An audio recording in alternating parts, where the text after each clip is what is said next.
Hi guys, it's Kirsty. Today I wanted to talk about frustration tolerance and the relevance this has to OCD recovery, how we can improve our frustration tolerance to help us in our OCD recovery journey. And I also wanted to talk a little bit about mindset as well for OCD recovery, particularly in regards to a growth mindset versus a fixed mindset. And I wanted to discuss why this is relevant to us when we're striving towards our OCD recovery and how this can help us also outside of that, so in the other parts of our life. So firstly, frustration tolerance. This is something that is discussed by Albert Ellis in his book, Stubbornly Refuse to Make Yourself Miserable About Anything, ... Yes, anything.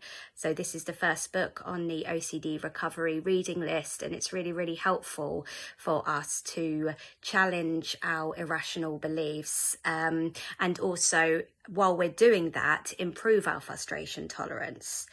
So our frustration tolerance refers to our ability to pick ourselves back up again after setbacks and our attitude towards setbacks, as well as our ability to persist towards goals, whether we continue persisting or we give up easily, we lose our temper with it. It can also be related to our levels of patience as well. And a lot of this is linked to our belief systems, whether we believe I must not have to wait for this, or this must not be so difficult, or I must be better at this. But also, I think our levels of frustration tolerance can go up and down at different points in our lives, depending on what's going on externally and what our mindset is like at the time. So, well, if we're struggling mentally. So those of us who perhaps have been struggling with OCD for many years may have got to the point where we have quite a low frustration tolerance, and this can really, really hold us back in our journey because it make us perhaps give up earlier than we should do. Also to upset ourselves about the setbacks that we will have inevitably in our OCD recovery journeys. As people always say, they're not linear, there are setbacks. We're changing thinking habits and belief systems that we've held for many, many years. So this isn't going to happen overnight. So where we can build our frustration tolerance, this will help us to learn to upset ourselves less when we do have some setbacks in our recovery journey, and to keep on persisting with it and persist with it with more patience than we may previously have had. So in terms of what a low frustration tolerance looks like, I'm going to give some examples. I'm also going to give some examples of how I've exhibited signs of my own low frustration tolerance over the years and how I worked on improving it. So one of the things that you may find is a complete unwillingness to tolerate feeling uncomfortable. So obviously, if we can improve this, we know that that can improve our chances of getting to the point of recovery with OCD, because a huge component of OCD is that we regularly feel discomfort in our bodies from physical anxiety, but also the thoughts, the constant repetitive thoughts and the urge to fix it, and the constant feeling that something's not right and we need to do something about it. This is all discomfort, and if we can improve our ability to just sit with that, that will really, really help us, and that building our frustration tolerance is a huge part of that.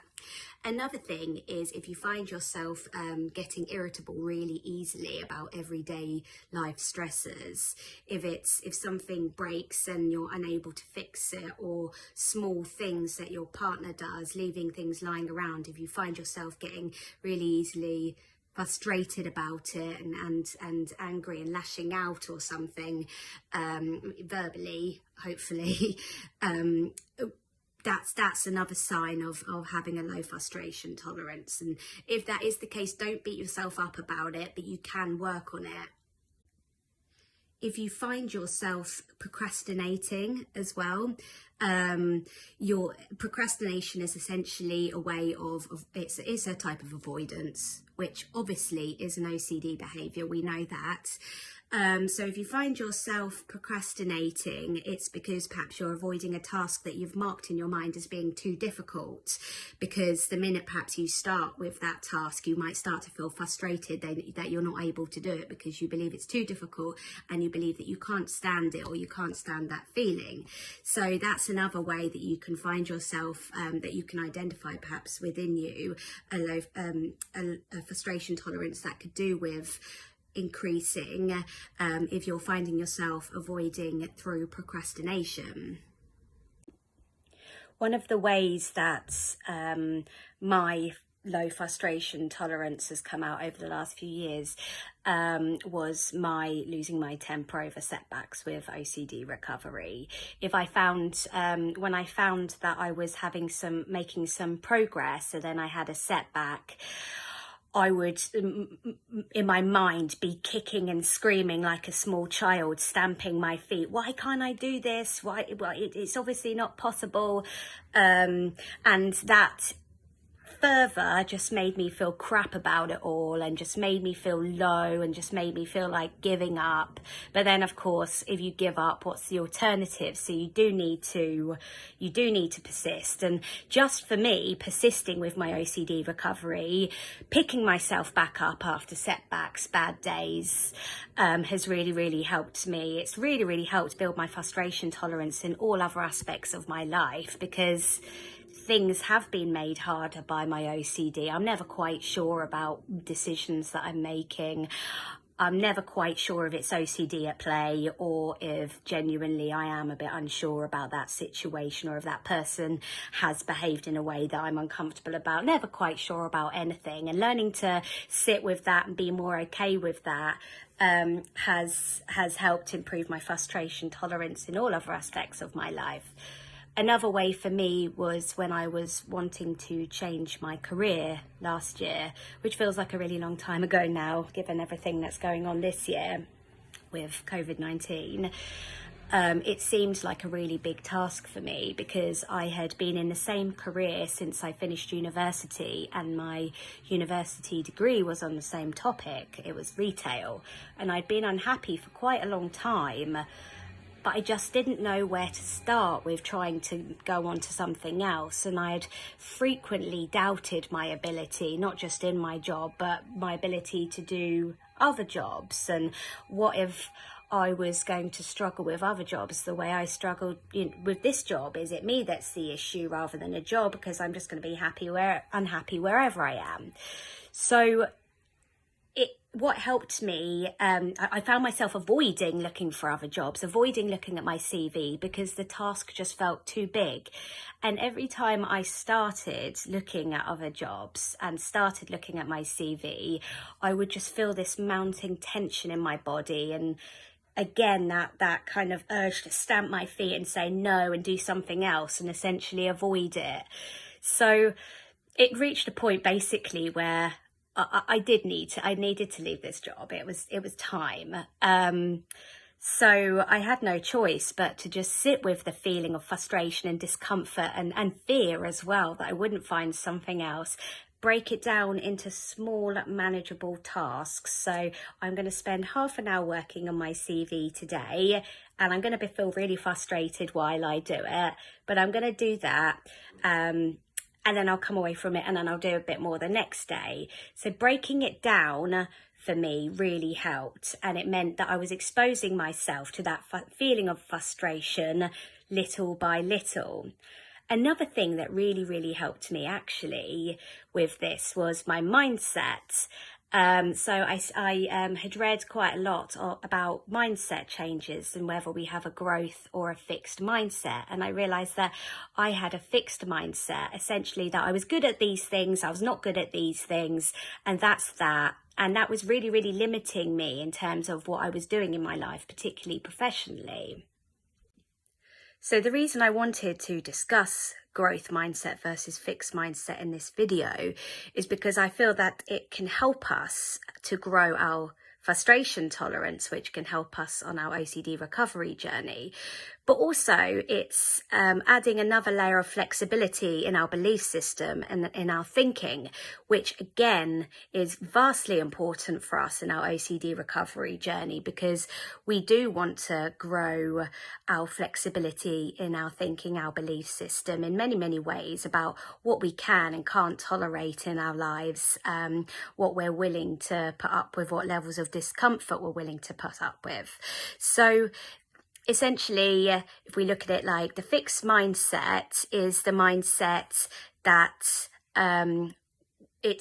we're not good at that, it's too hard, not trying it, so basically not willing to persevere with trying new things, don't believe that we can learn to be better at certain things, not willing to show some patience with trying new things. It feels like any effort you put in is fruitless and it's a waste of time, and we can't stand time wasting. Whereas the growth mindset is the mindset that we would take where we persevere in the face of difficulty, with a belief that if we keep trying and we keep working at something, we can get better at it, and it can get easier, and that effort's required for that, but you're willing to put in that effort. And that's very much what's required to build our frustration tolerance and to work on our OCD recovery. So this was really important to me, to try to take on this growth mindset, to think it might be difficult when I start a new job, having to, start again with something after having been building a career in merchandising, retail merchandising for almost a decade and a half it would have been if you include my university degree. The idea of starting something completely different just seemed really like I couldn't face it at all. But taking on the growth mindset, being patient with myself really helped, and this really helped build my frustration tolerance as well. It's helped me with my hobbies. I like my hobby with gardening, for example. If I mess up on something, I will try it again now, whereas previously it'd be like, well, there's no point, no, that doesn't work, and I'm just not going to do that. I now try to remind myself, if I keep practicing, I can get better. The same with when I got my dog last year as well. If the dog training wasn't going so well, he wasn't responding so well to certain behaviours we were trying to encourage or discourage, to persevere and be patient with myself and him with it, rather than just giving up and just, oh, F it, I'll just leave it there. It's the kind of perseverance. You might still feel the frustration and impatience, but in the face of those feelings, we still continue to try and we still continue to persevere towards what we want to achieve. Working on our irrational beliefs and challenging them, challenging the I musts, I should, I shouldn't, I can't stand it, it's awful, and all of that all helps to grow our frustration tolerance. The two go hand in hand. So as we're working on these beliefs, this will help as well. There's small things that you could do each day to help grow your frustration tolerance.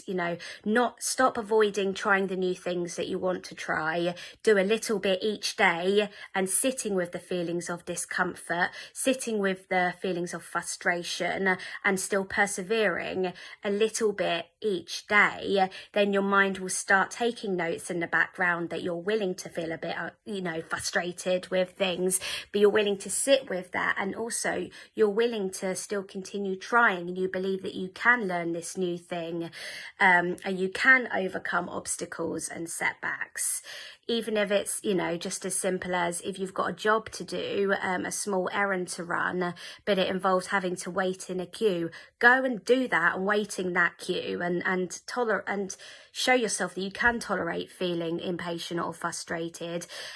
Stop avoiding doing little things that annoy you. If you're avoiding a certain person because they irritate you, go and spend some time with that person and feel irritated when you're with them. Try not to lash out. Again, things like this is growing our frustration tolerance. But you can read more about frustration tolerance building. You can Google it. You can read about it in the Albert Ellis book that I mentioned earlier. This is really good. But you will find that it's very, very useful to practice this. You know, you give up. It gives your mind more freedom to try harder and to think of other solutions rather than just giving up.